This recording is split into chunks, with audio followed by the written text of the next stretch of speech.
जय हिंद फ्रेंड्स। तो आज के सेशन में हम धीर सिंह भाभा की बुक का पेज नंबर 191, 192 और 193 को क्लियर करेंगे। ठीक है। फर्स्ट ऑफ ऑल जो नए बच्चे जुड़े हैं उनके लिए थोड़ा सा इन्फॉर्मेशन दे देती हूँ कि आज के सेशन में बेसिकली इस वाले सेशन में हम धीर सिंह भाभा की शजामन ज्ञान की बुक को कंटिन्यू करते हैं। ठीक है।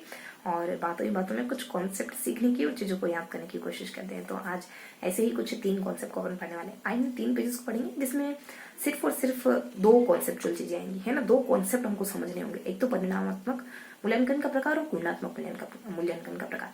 मूल्यांकन 2 तरीके का हो सकता है, एक तो परिणात्मक, एक गुणात्मक। तो ये दोनों तरीके क्या है ना, इनको जानने वाले। तो देखो, परिणात्मक तरीकों में जो परीक्षाएं हम जानते हैं ना वो शामिल होती है, जैसे लिखित परीक्षाएं, मौखिक परीक्षा। मूल्यांकन क्या होता है बच्चे के बारे में पता लगा। उसके 2 तरीके, परिणात्मक तरीका, गुणात्मक तरीका। परिणात्मक तरीका में क्या चीजें शामिल होती है, लिखित, मौखिक और प्रायोगिक परीक्षाएं। वहीं गुणात्मक में साक्षात्कार, प्रश्नावली, रेटिंग स्केल, जांच सूची, घटनावृत्ति, ये सारी चीजें शामिल होती है। ठीक है। अब क्या देखने वाले हैं, इनको थोड़ा सा डिटेल से पढ़ेंगे। जैसे 3 तरीके की परीक्षा होती है, लिखित, मौखिक, प्रायोगिक। तो उनमें क्वेश्चन भी कुछ 2 से 4 तरीके के हो सकते हैं।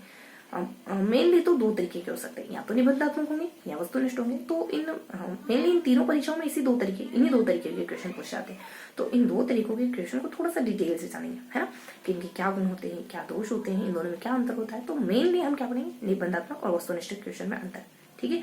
और फिर गुणात्मक तरीकों पे आ जाएंगे, रेटिंग स्केल वगैरह, जांच सूची वगैरह, इन पर। तो क्या अंतर होता है गुणात्मक निबंधात्मक प्रश्न और वस्तुनिष्ठ प्रश्न। देखो, निबंधात्मक प्रश्न आपकी लेखन शैली के बारे में, आपकी भाषा के बारे में बताते हैं। और ये क्वेश्चन बनाना बहुत ज्यादा आसान होता है ना। और इस तरीके से कुछ कुछ इसकी मेरिट्स हो जाती है। डीमेरिट्स है कि ये कुछ रटने की प्रवृत्ति को बढ़ावा देते हैं, व्यक्तिगत भिन्नता को महत्व नहीं दिया जाता इन क्वेश्चन में, है ना। ये इसमें वस्तुनिष्ठता पाई जाती है, संपूर्ण सिलेबस को कवर नहीं करते हैं। तो ये कुछ बुरी बात है ना, दोष है। यही बुरी बात है, वस्तुनिष्ठ प्रश्नों के गुण बन जाते हैं। व्यक्तिगत भिन्नता का ध्यान रखा जाता है, संपूर्ण सिलेबस को कवर करती है। और वस्तुनिष्ठ कैटेगरी होती है, आत्मनिष्ठ नहीं बल्कि वस्तुनिष्ठ कैटेगरी होती है, संपूर्ण सिलेबस को कवर करती है। बता दिया तो मैंने आपको, है ना। और इसमें बेसिकली रटने की प्रवृत्ति नहीं पाई जाती, है ना।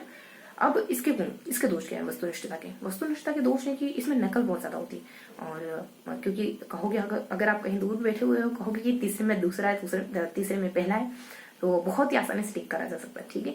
तो ये इसका दोष हो जाता है। वहीं इसमें तुक्केबाजी भी चल सकती है ना। जय श्री राम करके ABC कुछ भी लगा दो, कभी कभार सही भी निकल सकता है। और इसके अलावा इसमें बेसिकली वस्तुनिष्ठता में प्रशिक्षित व्यक्ति चाहिए जो इसका परीक्षण वगैरह ले सके, है ना, मतलब टेस्ट पेपर बना सके। और समय बहुत ज्यादा लगता है, पैसे बहुत ज्यादा लगते हैं, ये इसके कुछ दोष होते हैं। ठीक है। गुण दोष देख ली वस्तुनिष्ठ के और निबंधात्मक के। अब थोड़ा सा अपन जानेंगे कुछ इन दोनों में अंतर क्या होगा। वही जो इन दोनों में इनके गुण है, इनके दोष है, उन्हीं को अपन अंतर के रूप में डिफाइन कर सकते हैं। अगर देखो, कुछ अंतर को कैसे ध्यान रखोगे, पहले तो हम वस्तुनिष्ठ परीक्षाओं की अच्छी बातें लेंगे और कहेंगे कि वस्तुनिष्ठ में नहीं पाई जाती। निबंधात्मक परीक्षाओं की अच्छी बातें लेंगे, कहेंगे कि वस्तुनिष्ठ में नहीं पाई जाती। ठीक है, ऐसा ही वस्तुनिष्ठ प्रश्नों के साथ करेंगे, वस्तुनिष्ठ प्रश्नों की अच्छी बातें लेंगे और कहेंगे कि निबंधात्मक प्रश्नों में नहीं पाई जाती। बस इस तरीके से करके हमारा अंतर कंप्लीट हो जाएगा। वस्तुनिष्ठ प्रश्नों में बेसिकली व्यापकता पाई जाती है, व्यक्तिगत भिन्नता पाई जाती है ना। और प्रशिक्षित व्यक्ति चाहिए होता है, समय ज्यादा लगता है इसमें। और नकल की प्रवृत्ति कुछ ये सारे गुण है, तो ये सारे गुण इसमें नहीं होते। बाकी कुछ कुछ इसमें निबंधात्मक प्रश्नों में देखो तो इसमें ना संपूर्ण सिलेबस को कवर नहीं करा जाता है, जबकि इसमें कुछ लेखन शैली के बारे में पता चलता है। और इसमें स्वतंत्र लेखन वगैरह किया जा सकता है। ठीक है। और इसमें प्रश्नों की संख्या बहुत कम होती है, हालांकि संपूर्ण सिलेबस को कवर नहीं कर पाते हैं। ये जस्ट इसके रिवर्स कर दो वस्तुनिष्ठ, इसमें वस्तुनिष्ठ कैटेगरी में। तो ये कुछ बेसिक अंतर है जो हम दोनों में देख सकते हैं, है ना। ये व्यापक होता है तो ये संकुचित होता है, ये निबंधात्मक बता रही हूँ। ये व्यापक होता है तो ये संकुचित होता है। इसमें प्रश्नों की संख्या कम होती है, इसमें प्रश्नों की संख्या ज्यादा होती है। इसमें स्वतंत्र लेखन होता है, लेखन शैली के बारे में पता चलता है, इसमें ऐसा कोई स्कोप नहीं होता है। और ये संपूर्ण सिलेबस को कवर नहीं कर पाता, जबकि ये संपूर्ण सिलेबस को कवर कर पाता है। इसमें मूल्यांकन करना बहुत कठिन हो जाता है, जबकि इसमें उत्तर कुंजी से आराम से मिला सकते हैं, है ना। इसमें व्यक्तिनिष्ठता पाई जाती है, इसमें वस्तुनिष्ठता पाई जाती है ना। और बाकी कुछ बता सकते हैं कि ये कुछ बेसिक अंतर हो जाते हैं। ठीक है। तो ये अंतर थे हमारे कुछ व्यक्तिनिष्ठ और वस्तुनिष्ठ में। ठीक है। और रटने की प्रवृत्ति किसमें होती है, निबंधात्मक प्रश्नों में रटने की प्रवृत्ति पाई जाती है, जबकि वस्तुनिष्ठ प्रश्नों में रटने की प्रवृत्ति नहीं पाई जाती, जबकि नकल वगैरह है ये सब पाया जाता है, तुक्काबाजी ये सब इसमें होता है। तो ये कुछ बेसिक अंतर थे। ठीक है, जो हमको दोनों में ध्यान रखनी होगी। अगर आपको कोर चीजें समझ आ गई ना, मूल थीम समझ आ गई, तो अंतर आसानी से कर लोगे। देखो, एक 2-3 बातें विशेष कर ध्यान रखोगे। रटने की प्रवृत्ति किसमें होती है, मानसिक शक्ति का विकास कौन करता है, वस्तुनिष्ठ प्रश्न करते हैं। क्योंकि निबंध तो मतलब मन से भी लिख सकते हो, कहते हैं ना फार्कोलॉजी, ऐसा भी कर सकते हो, इसमें नहीं कर सकते। तो रटने की प्रवृत्ति किसमें होती है, निबंधात्मक प्रश्नों में। मानसिक शक्ति का विकास किसमें होता है, मानसिक स्थिति उदास किसमें नहीं होता है? निबंधात्मक प्रश्न, निबंधात्मक प्रश्न ही मतलब गए गुजरे टाइप के, ठीक है। तो ये 2-3 बातें जो मेन कंप्लीट चीजें वो ध्यान रखो, बाकी तो आप अच्छे से कर लोगे, ठीक है। अब थोड़ा सा अपन जान लेते हैं इनके अलावा कुछ गुणात्मक तरीकों में जांच सूची ध्यान रखना है। जांच सूची क्या होती है? एक मतलब टिक मार्क ही करते हैं, लेकिन भावनात्मक अभिव्यक्ति और ये वाले पहलू शामिल होते हैं इसमें, भावनात्मक पहलू शामिल होते हैं, ये ध्यान रखोगे। घटनावृत्ति क्या होता है? डायरी वगैरह कुछ अगर बच्चे के बारे में मेंटेन कर रखा उसी को घटनावृत्ति कहते हैं। संचय अभिलेख बच्चों के बारे में सालों साल मेंटेन किया, शैक्षिक अशैक्षिक कुछ डाटा होता है, ठीक है। तो ध्यान रखो। बाकी प्रश्नोत्तर जानते हो, रेटिंग स्केल जानते हो, बच्चे को रेट करना है ना। बेसिकली रेटिंग स्केल उच्च कक्षाओं के लिए होता है, मतलब रेट करना कि बच्चा किसमें कितना है, टिक मार्क करना है ना। और इसके अलावा साक्षात्कार भी जानते हो, कुछ बताने की बात नहीं। अब थोड़ा सा मूल्यांकन के प्रकार सुनो। मूल्यांकन के प्रकार देखो 4 तरीके हो सकते हैं मूल्यांकन के। एक तो हो सकता है रचनात्मक योगात्मक, एक हो सकता है निदान, है ना, निदानात्मक, एक सीसी होता है जो साल भर चलता है। देखो रचनात्मक योगात्मक जानते हो, रचनात्मक कक्षा के मतलब पढ़ाई के दरमियान होता है, योगात्मक वो पूरे सेशन के एंड में होता है, वही हाफ मतलब ईयरली एग्जाम्स। इसके अलावा निदान क्या होता है? ये कोई कमी फाइंड करने के लिए होता है और फिर उसको सुधार करने के लिए ना, कोई कमी देखना फिर उसमें सुधार कर सके, ताकि उसमें सुधार कर सके, ये होता है निदान, है ना। डायग्नोस करना और ऐसे ही कुछ कहते हैं ना, तो डायग्नोस करना।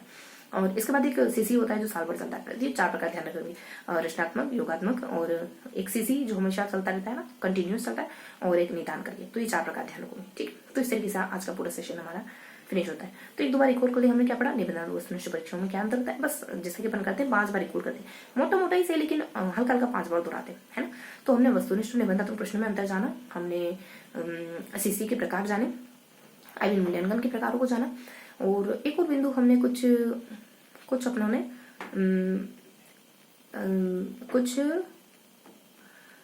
हमने देखो वस्तुनिष्ठ निबंधात्मक प्रश्नों के प्रकारों को पढ़ा, हमने मूल्यांकन के प्रकारों को पढ़ा, और एक और क्या बिंदु पढ़ा? चलो ऐसे ही कुछ हल्का फुल्का हमने देखा होगा। तो मेनली हमने गुणात्मक परीक्षण, हमने कुछ परिणामात्मक परीक्षण, गुणात्मक परीक्षण और मूल्यांकन के बारे में हल्का सब प्रकारों के बारे में, ठीक है। तो गुणात्मक, परिणात्मक और मूल्यांकन के प्रकार, गुणात्मक, मूल्यांकन और उनके मूल्यांकन के प्रकार। देखो परिणात्मक में हमने कुछ प्रश्नों के प्रकार देखे, वस्तुनिष्ठ और निबंधात्मक प्रश्नों में अंतर देखे, मतलब इनमें अंतर को पढ़ा। और गुणात्मक में सिर्फ रेटिंग स्केल वगैरह इन 2-4 को नाम लिया, क्योंकि इतना ही गिवन है। देखो 3 पेजेस में जो गिवन है ना वो पढ़ते हुए, तो गुणात्मक हल्का से यही गिवन था, और फिर मूल्यांकन के प्रकार थे। तो परिणात्मक परीक्षण, गुणात्मक परीक्षण और मूल्यांकन के प्रकार हमने जाना। परिणात्मक में हमने कुछ वस्तुनिष्ठ निबंधात्मक प्रश्नों में अंतर को जाना। गुणात्मक में हमने कुछ 2-4 जो टेक्निक मतलब 2-4 जो तरीके होते हैं गुणात्मकता वाले, उनको जाना, है ना, जो महत्वपूर्ण है, जो जनरली ध्यान नहीं दिया जाता जिनके ऊपर। बाकी तो प्रश्नोत्तर है, प्रश्नावली, साक्षात्कार, मतलब साक्षात्कार वगैरह है, ये सब तो अपन जानते हैं। संचय अभिलेख और कुछ घटनावृत्त और एक रेटिंग स्केल, तो हमने ऐसे ही ध्यान रखा, है ना। एक तो संचय अभिलेख, एक घटनावृत्त है, और इस तरीके से कुछ है जो थोड़ा सा ध्यान रखने की जरूरत होती है, ठीक है। मतलब टेक्निकली एक दो शब्द ध्यान रखना है, बाकी कुछ नहीं। जैसे कि इसमें सालों साल का डाटा रखा जाता है, ये ऐसा कुछ, ठीक है। तो इस तरीके से हमने कुछ कॉन्सेप्ट को क्लियर करा, ठीक है। परिणात्मक, गुणात्मक और मूल्यांकन के प्रकार। इसमें वस्तुनिष्ठ प्रश्न, निबंधात्मक क्वेश्चन, इसमें कुछ 2-4 टूल्स पढ़े जो गुणात्मक टाइप कैटेगरी में आते हैं, है ना। और लास्ट में हमने कुछ मूल्यांकन के प्रकारों को जाना, ठीक है। तो ये था हमारा आज का पूरा सेशन, जिसमें हमने कुछ कॉन्सेप्ट क्लियर करने की, जो को याद करने की कोशिश करी। तो आज का सेशन यहीं फिनिश रखते हैं। ज्यादा जाते बस इतना ही कहूंगी कि पढ़ते रहिए और बस दिल लगाकर पढ़ाई करिए, है ना, और हंसते मुस्कुराते रहिए। मिलेंगे इसी किसी अगले सेशन में, तब तक के लिए जय हिंद।